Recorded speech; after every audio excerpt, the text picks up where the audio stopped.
যে দেখা যাচ্ছে গরুটা, এই গরুটার বয়স হবে মিনিমাম হচ্ছে 4 মান্থ।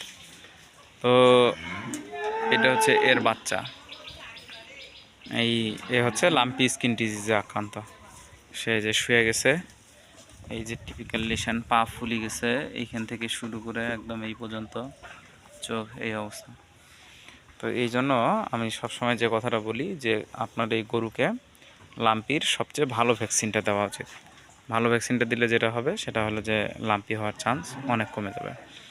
গত বছর আমরা এই খামারে লাম্পি স্কিন ডিজিজের ভ্যাকসিন করছি হচ্ছে এমএসডি অ্যানিম্যাল হেলথেরটা। বাট এই বাছুরগুলোকে পরবর্তীতে জন্মগ্রহণ করার 15 দিনের মাথায় ভ্যাকসিন করার কথা ছিল, কিন্তু ওনারা বলছে যে না, আমরা পরে ভ্যাকসিন করব, একসাথে ডেট আসুক তখন। এই যে অ্যাফেক্টেড হয়ে গেছে, এখন আর কোনো কিছু করা ওইভাবে লাভ হচ্ছে না। অনেক চিকিৎসাও করাইছে, মানে গরু না মারা যাচ্ছে না বাঁচে থাকতেছে, এইরকম একটা সিচুয়েশন।